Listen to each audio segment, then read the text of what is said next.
She had been invisible for 2 years, living on the streets, stealing food to survive, just another face in the crowd that society preferred to ignore. But in 30 seconds, when the judge ordered her to remove her jacket, Sophia Martinez would become the most important person in the courtroom. Because beneath that worn denim sleeve was proof of a life they never suspected. Evidence of sacrifices they couldn't imagine. And a story that would silence everyone who thought they knew who she was. The gavel was about to fall. But first, the truth would come to light. Before we dive into Sophia's story, let us know in the comments. Have you ever judged someone without knowing their full story? And hit that subscribe button for Real Heroes Stories YouTube, because every veteran's story deserves to be heard. The fluorescent lights in Courtroom 5C hummed with mechanical persistence, casting harsh shadows across the faces of those who populated the morning docket. Judge Daniel Roberts had seen it all in his 21 years on the bench.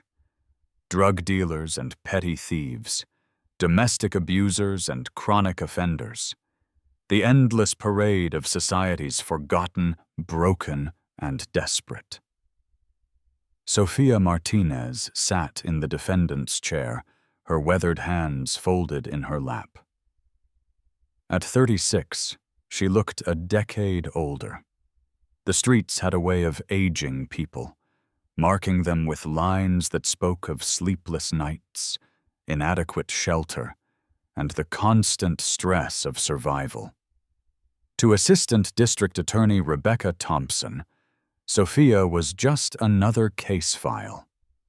Theft in the 2nd degree, breaking and entering, resisting arrest. The kind of charges that filled urban courtrooms every day, committed by people who'd fallen through the cracks of society's safety net. Your Honor, Thompson said, consulting her notes, the defendant was caught stealing food from a downtown grocery store. When confronted by security, she fled the scene and was apprehended after a brief pursuit. During arrest, she resisted officers and had to be physically restrained. Judge Roberts nodded, his expression neutral but tired. It was a story he'd heard countless variations of. Desperation driving poor choices, leading to consequences that only made desperate situations worse.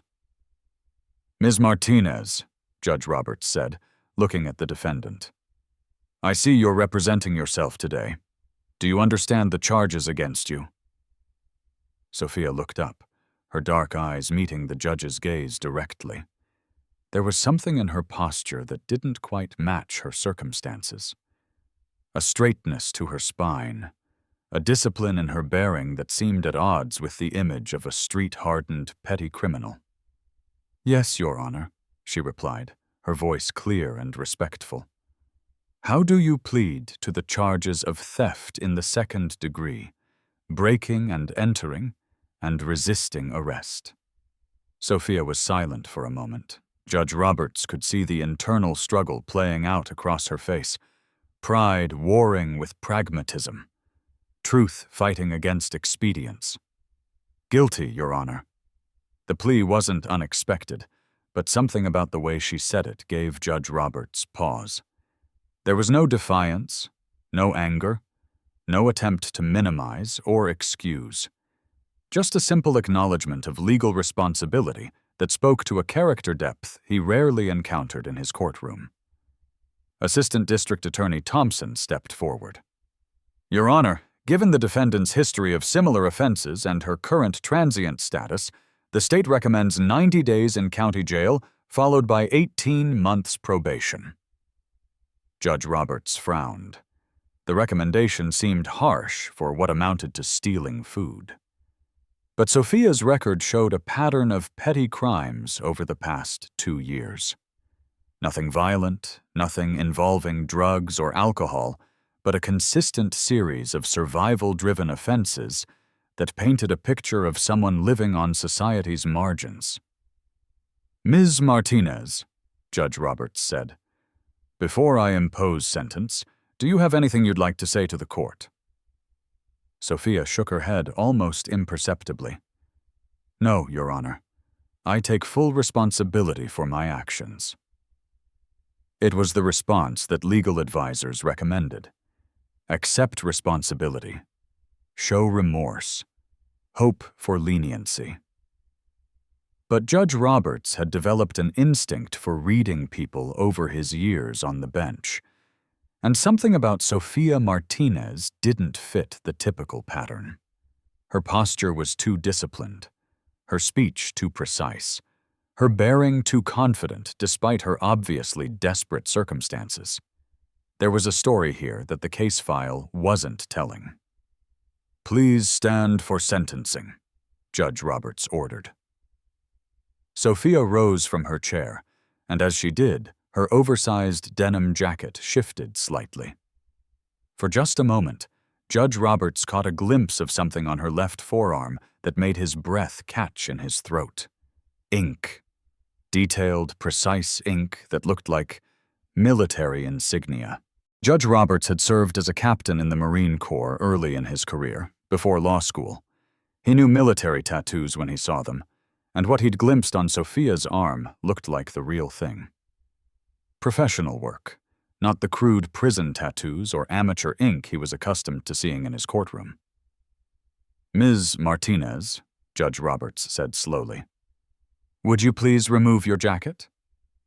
The request hung in the air like a physical presence. Sophia's eyes widened slightly, the first crack in her composed demeanor. Assistant District Attorney Thompson looked confused, clearly wondering what the defendant's clothing had to do with sentencing. Your Honor, Sophia said quietly. Your jacket. Please remove it. The courtroom had gone silent. Even the court reporter had stopped typing, sensing that something significant was about to happen. Sophia hesitated for a moment, then slowly shrugged out of the worn denim jacket. As she did, her entire left arm was revealed, covered from shoulder to wrist in the most detailed military tattoo Judge Roberts had ever seen. The centerpiece was a purple heart, rendered in perfect detail with its distinctive purple ribbon and profile of George Washington. Below it, a bronze star with a small V device that indicated it had been awarded for valor. Above them, combat medical badges, airborne wings, and unit insignia that Judge Roberts didn't recognize but could tell were special operations related. But it was the dates that made Judge Roberts's heart stop.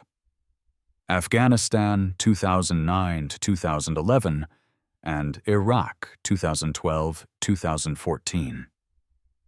Combat deployments during some of the most intense fighting in both conflicts. The silence in the courtroom was deafening. Assistant District Attorney Thompson stared, her mouth slightly open.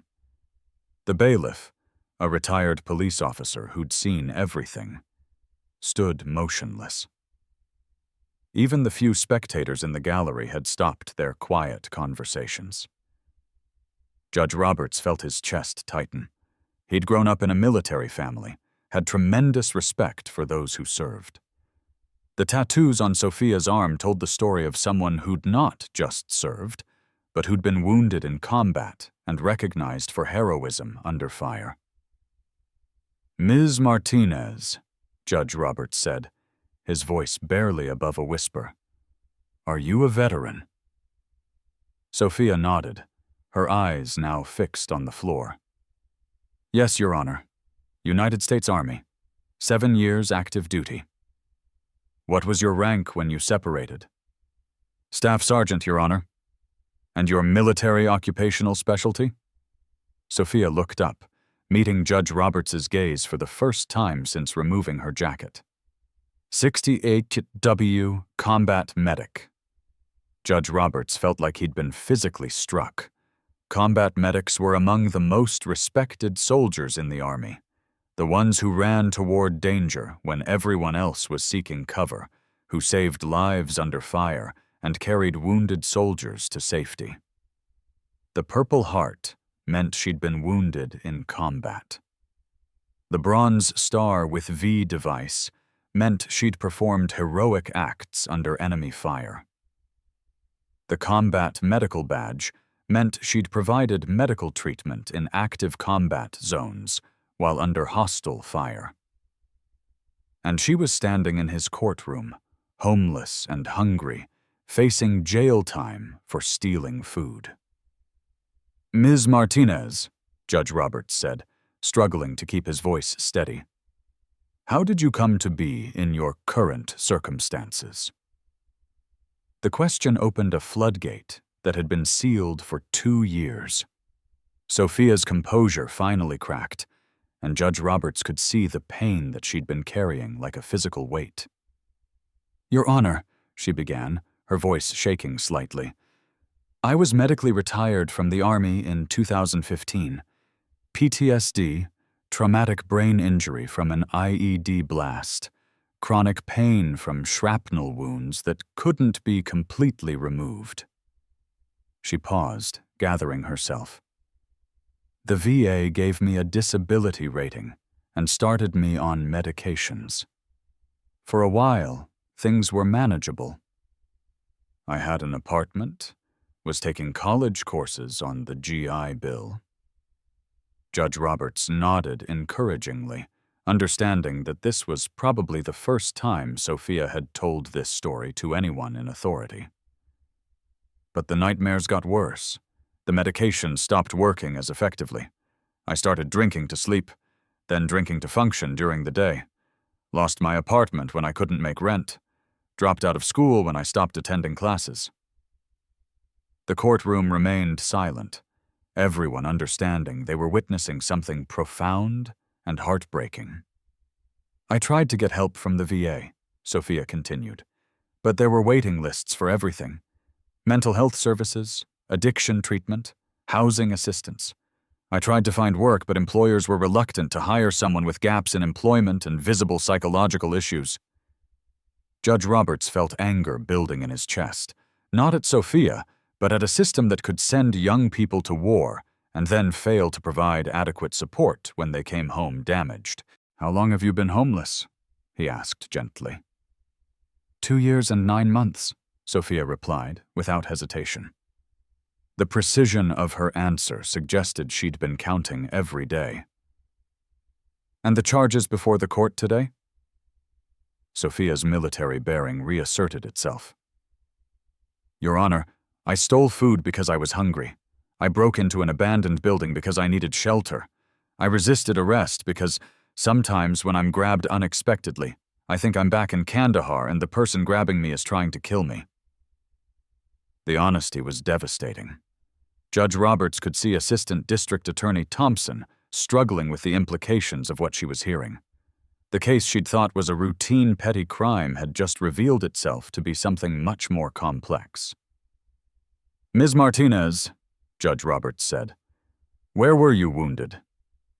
"Forward Operating Base Chapman Coast Province," Sophia replied immediately. "Medical convoy hit an IED. I was treating wounded when a secondary device detonated. 3 soldiers died. 4 others were critically wounded. I stayed conscious long enough to get them stabilized for medevac." Judge Roberts closed his eyes briefly. He'd read enough military reports to understand what that meant. Sophia had continued performing her duties as a medic while wounded herself, saving lives even as her own hung in the balance. "What did you receive the Bronze Star for?" Sophia's jaw tightened slightly. "Different incident. Mosul, 2013. Platoon came under heavy fire during a patrol. 2 soldiers were hit, trapped in a building with insurgents on multiple floors. I went in alone to extract them." "Alone?" "Entry team was pinned down. Wounded soldiers were bleeding out. Someone had to go get them." The simplicity of her explanation made it even more powerful. Someone had to go get them, as if risking her life to save others was just part of the job description. But the memories remained vivid. In Afghanistan, Sophia had learned that being a combat medic meant more than treating wounds. It meant being a soldier first, a healer second.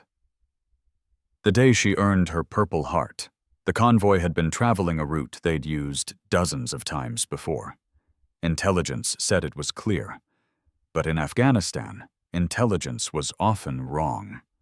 The first IED had been massive, buried deep beneath the road surface. When it detonated, it flipped her MRAP completely over, crushing the roof and trapping the crew inside. Sophia's first thought hadn't been for her own injuries, even as blood ran down her face from a deep gash across her forehead. "Jackson's not responding," she'd shouted over the ringing in her ears. Private Jackson, barely 20, had been thrown clear of the vehicle, but wasn't moving. Sophia crawled through the twisted metal, her medical bag somehow still attached to her gear, and reached him just as the shooting started. The insurgents had been waiting. The IED was just the opening move in a carefully planned ambush. Rifle fire erupted from multiple positions, the distinctive crack of AK-47s mixing with the heavier thump of RPGs impacting nearby.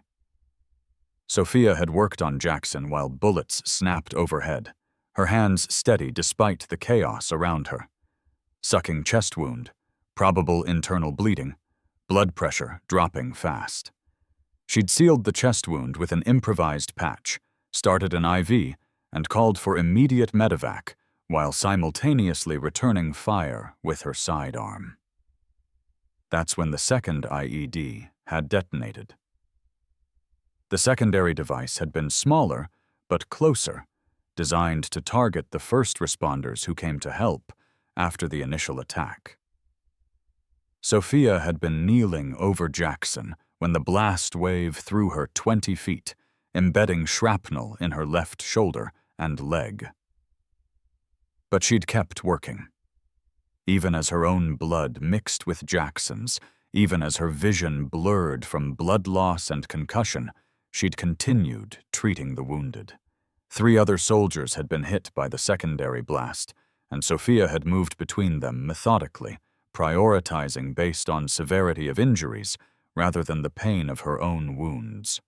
The medevac helicopter had arrived 14 minutes later, but it felt like hours. Sophia had stayed conscious long enough to brief the flight medic on each patient's condition, then collapsed only after she was certain her soldiers would survive. Jackson had lived. So had 2 of the other wounded soldiers. The third, Corporal Williams, had died en route to the field hospital despite Sophia's efforts. She still carried his dog tags in her pocket, 2 years after leaving the army. But the Bronze Star incident had been different, more personal, more desperate. Mosul, 2013. The insurgency was supposedly winding down, but someone had forgotten to tell the insurgents. Sophia's unit had been tasked with clearing a compound where intelligence suggested high-value targets were meeting. It was supposed to be a routine patrol, the kind they'd conducted hundreds of times before. But routine was a dangerous word in combat zones. The patrol had entered the neighborhood without incident, but as they approached the target building, everything went wrong. Heavy automatic weapons fire erupted from multiple positions, and 2 soldiers, Sergeant Davis and Specialist Kim, had been hit in the first seconds of the engagement and were trapped in a courtyard with insurgents above and behind them. The squad leader had called for them to pull back, to wait for reinforcements and heavy weapons to clear the building. Standard tactics. Smart tactics. Safe tactics. But Davis was bleeding out from a femoral artery wound, and Kim had taken a round through the lung that was filling his chest cavity with blood. They had minutes, maybe less, before wounds that were treatable became wounds that were fatal. Sophia hadn't asked for permission. She'd simply grabbed her medical bag and moved.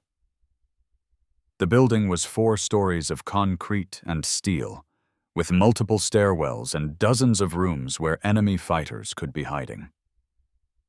Sophia had entered through a side door on the first floor, moving room by room with her rifle ready and her medical bag bouncing against her hip. She'd found the first insurgent on the second floor, crouched behind an overturned table with an AK-47 trained on the courtyard where Davis and Kim lay wounded. Sophia had put 2 rounds center mass before he even knew she was there. The second insurgent had been more alert. He'd heard her coming and had been waiting when she rounded the corner. The firefight had lasted less than 15 seconds, but it felt like an eternity. Sophia had taken a round through her gear that missed her body by inches, while her return fire had ended the threat permanently.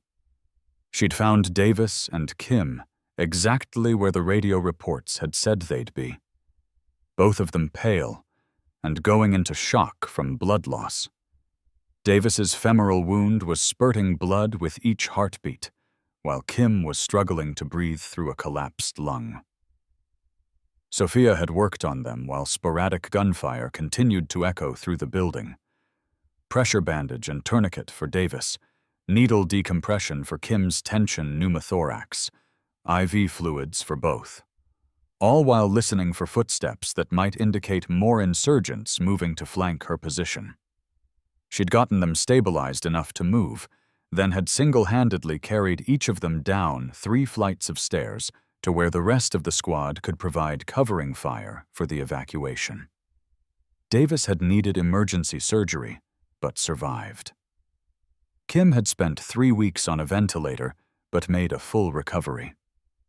The Bronze Star citation had used words like conspicuous gallantry and selfless heroism. But Sophia remembered it differently.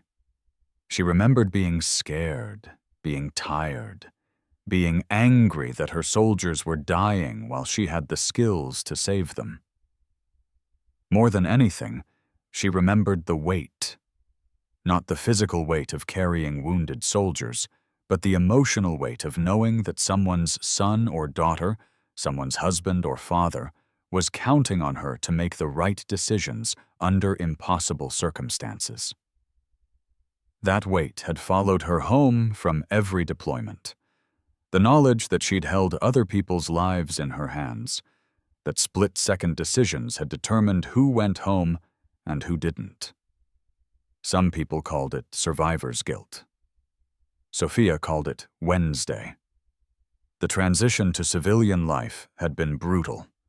In combat, every decision mattered, every second counted, every action had life or death consequences. But civilian life moved at a different pace, with different priorities and different measures of success. Sophia had tried college, using her GI Bill benefits to study nursing. It seemed like a natural progression from combat medic to civilian healthcare. But the classroom felt disconnected from reality, the procedures too clean, the stakes too low. She'd tried working at a VA hospital, thinking that treating other veterans might give her the sense of purpose she'd lost. But the bureaucracy was stifling, the resources inadequate, and the pace frustratingly slow for someone accustomed to battlefield medicine. The nightmares had started during her second deployment, but had gotten worse after she came home. Every night, she relived the convoy ambush, the weight of Jackson's body as she dragged him to safety, the sound of bullets snapping overhead while she worked to save lives. Some nights it was the Mosul patrol, the narrow stairwells and the weight of her gear as she moved through the building looking for wounded soldiers. The face of the insurgent she'd killed, surprised and young, maybe not much older than the American soldiers she'd been trying to save. Sleep became the enemy. When she slept, she was back in the war. When she was awake, she was exhausted and irritable, unable to concentrate on tasks that had once been second nature. The VA had prescribed medications. Antidepressants, anti-anxiety medications, sleep aids. Some helped for a while, but the effectiveness always seemed to fade, requiring higher doses or different combinations, that left her feeling disconnected from herself. Alcohol had started as self-medication. A drink to sleep, then 2 drinks, then drinking throughout the day just to function. It dulled the nightmares, but also dulled everything else, making it impossible to hold down a job or maintain relationships. The eviction had come after 8 months of missed rent payments. Sophia had been too proud to ask for help, too ashamed to admit that a decorated combat veteran couldn't manage to keep an apartment. She'd moved into her car, then to homeless shelters, then to the streets when the shelters became too triggering, too much like the barracks she'd left behind. 2 years on the streets had taught her skills that weren't covered in any military manual. Where to find food without getting arrested, which buildings had unlocked doors where she could sleep safely, how to avoid the kind of attention that led to police encounters. But those same streets had also slowly stripped away her sense of identity. She'd gone from Staff Sergeant Martinez, decorated combat medic, to just another homeless woman that people crossed the street to avoid. Judge Roberts looked at the case file on his desk, then at the decorated combat veteran standing before him in worn clothes, facing jail time for stealing food. The disconnect was so profound, it made him feel physically ill. "Ms. Thompson," he said, turning to the prosecutor, "in light of this information, does the state wish to modify its position?" Assistant District Attorney Thompson was clearly struggling. "Your Honor, while I have tremendous respect for Ms. Martinez's military service, she has committed crimes that can't simply be overlooked." "You're absolutely right," Judge Roberts said, his voice carrying an edge that made everyone in the courtroom straighten. "She has committed crimes. The crime of being failed by a system that sent her to war and then abandoned her when she came home wounded. The crime of being hungry in a country that spends billions on weapons but can't house its veterans. The crime of being invisible while carrying scars that should make her a hero." The courtroom was dead silent. Judge Roberts had clearly moved beyond legal proceedings into something more fundamental about justice and moral responsibility. "Ms. Martinez," Judge Roberts said, "I want you to know that this court recognizes your service and sacrifice. But more importantly, I want to know what we can do to address the underlying issues that brought you here." Sophia looked up, confusion evident in her expression. In 2 years of legal troubles, no one in authority had ever asked what could be done to help, rather than punish. "Your Honor, I just need a chance," she said quietly. "A place to live while I get back on my feet. Access to the mental health services I need. Maybe job training for skills that translate to civilian work." Judge Roberts nodded, his mind already working through possibilities.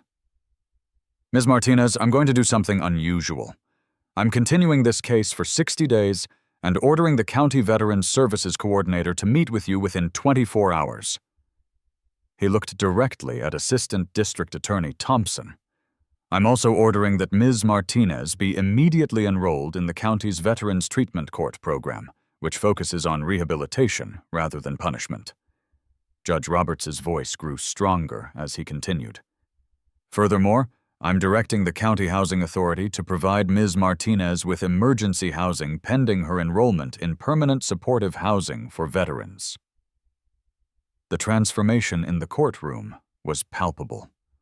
What had begun as a routine sentencing hearing had become something else entirely.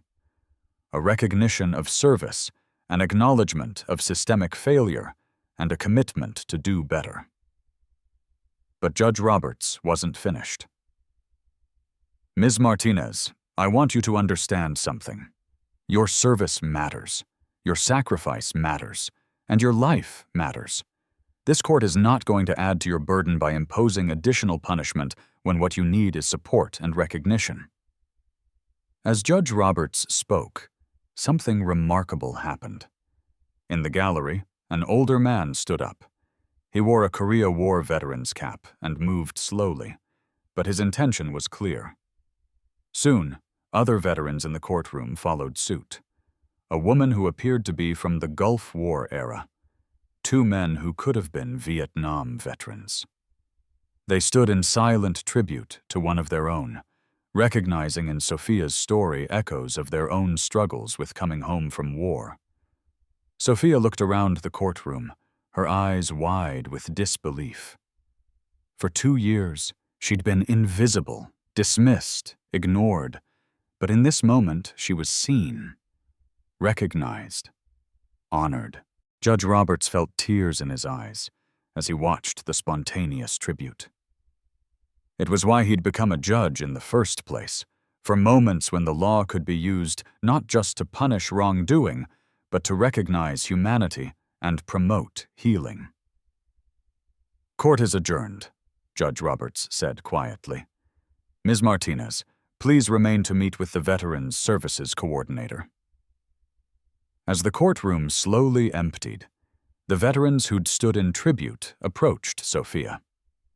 They exchanged contact information, shared resources, and made sure she understood that she wouldn't face the challenges ahead alone. The older veteran with the Korea War cap introduced himself as Ernest Johnson. He'd struggled with his own demons after coming home and had spent his retirement helping younger veterans navigate the system. "Sister," he said, using the term that veterans reserved for their deepest bonds, "you're not fighting alone anymore." Within a week, Sophia had moved into transitional housing specifically designed for female veterans. Within a month, she was enrolled in intensive PTSD treatment that actually had immediate availability. Within 3 months, she was working part-time at a nonprofit organization that helped other homeless veterans access services. The transformation wasn't immediate or complete. Recovery from combat trauma is a process measured in years, not days. But it was a beginning. A recognition that her service had value and that her struggles were not hers to bear alone. Judge Roberts followed Sophia's progress through the Veterans Treatment Court program, watching as a decorated combat medic slowly reclaimed her sense of purpose and self-worth. Her case had become a catalyst for examining how the justice system treated veterans and had led to policy changes throughout the county. 6 months after that day in court, Judge Roberts received a letter written on VA letterhead. It was signed by Sophia Martinez, but the title under her name made him smile. Peer Support Specialist, Homeless Veterans Outreach Program. The letter was brief, but profound. "Your Honor, I wanted you to know that your decision that day saved my life. Not just because you didn't send me to jail, but because you saw past my circumstances to my service and my humanity. I'm now working full-time helping other homeless veterans access the services they need. I use my story to show them that recovery is possible, that their service has value, and that there are people who care about their well-being." Last week, I helped a Navy veteran who'd been living under a bridge for 5 years get into housing and treatment. When he thanked me, I told him the same thing you told me.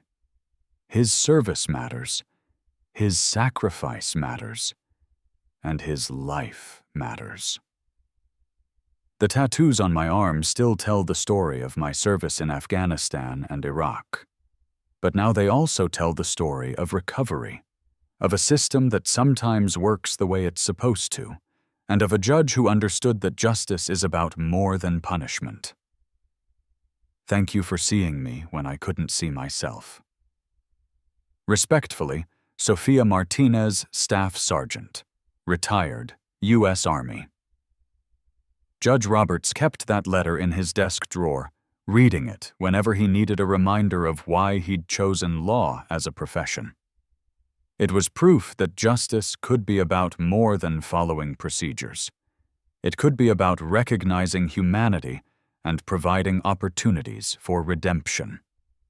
The case of People versus Sophia Martinez became a teaching case in veterans' treatment courts across the country.